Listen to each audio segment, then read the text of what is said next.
Hello दोस्तों, Trilok innovation channel में आज आपका स्वागत है। आज मैं डिपेंडेंसी का पार्ट 2 लेके आया हूँ शॉर्ट्स में, जिसमें कुछ चीजें छूट गई थी, वो फिर मैंने आगे स्टार्ट कर रहे हैं और इसी को कंटिन्यू करेंगे। आज हम इस शॉर्ट्स में जो भी डिपेंडेंसी है, मतलब किसकी क्या है, कौन सी चीज किस चीज पे डिपेंड करती है, इससे बहुत सारे क्वेश्चन सॉल्व हो जाते हैं, है ना।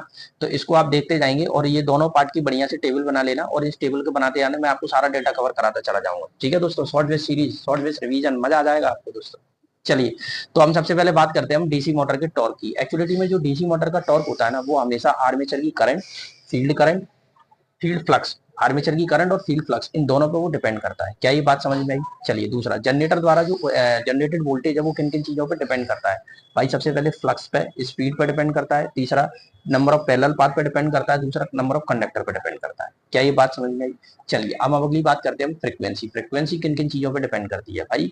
हम कभी भी अल्टरनेटर की फ्रीक्वेंसी देखते हैं, वो उसके पोल पे डिपेंड करती है और उसकी स्पीड पे डिपेंड करती है। ठीक है, उसके बाद बात करते हैं ब्रशों की संख्या, नंबर ऑफ ब्रश। जब भी हम डीसी मोटर में ब्रशों को यूज करते हैं, जहां से करंट, ब्रश का काम क्या होता है, करंट को कलेक्ट करना। ठीक है, तो इसके अगर हम देखें कि नंबर ऑफ ब्रश किन किन चीजों पर डिपेंड करता है, तो नंबर ऑफ ब्रश की संख्या डिपेंड करती है कि भैया किस आधार पर अपना कितना करंट लेना है। ये बात समझ में आई?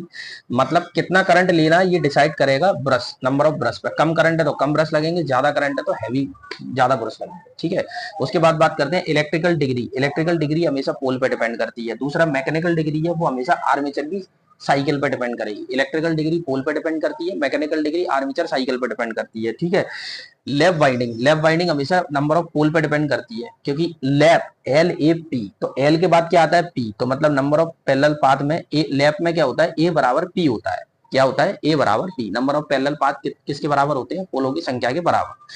ठीक है, सिंक्रोनस मोटर के स्टेटर में जो ईएमएफ जनरेट होता है, सिंक्रोनस मोटर के स्टेटर में जो ईएमएफ जनरेट होता है, वो किन किन चीजों पर डिपेंड करता है दोस्तों? वो डिपेंड करता है फील्ड के एक्साइटेशन पे। ये पॉइंट क्लियर हुआ? सिंक्रोनस मोटर का जो एक्साइटेशन है वो फील्ड के, मतलब जो स्टेटर की जो करंट है वो फील्ड के एक्साइटेशन पे, ईएमएफ है जो फील्ड के एक्साइटेशन पे डिपेंड करेगा।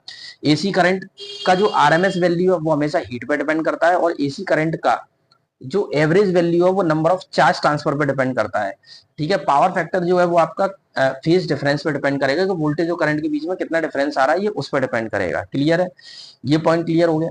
अगर हम बात करते हैं नियॉन ट्यूब की, इसको फिर से सुन लें। नियॉन ट्यूब के वोल्टेज हमेशा उसकी लंबाई के आधार पर डिसाइड करेंगे, और नियॉन ट्यूब का जो डायमीटर है, डायमीटर के आधार पर हम उसकी क्षमता डिसाइड करेंगे। क्लियर है? ये चीज क्लियर हो गया। दूसरा, नियॉन ट्यूब द्वारा उत्पन्न जो प्रकाश है वो हमेशा ट्यूब में कैसी गैस भरी गई है उसके आधार पर उसका कलर डिसाइड करेगा, कि नियॉन गैस भरी है, आर्गन भरी है, या कोई और गैस भरी है, उस पर डिपेंड करते हैं।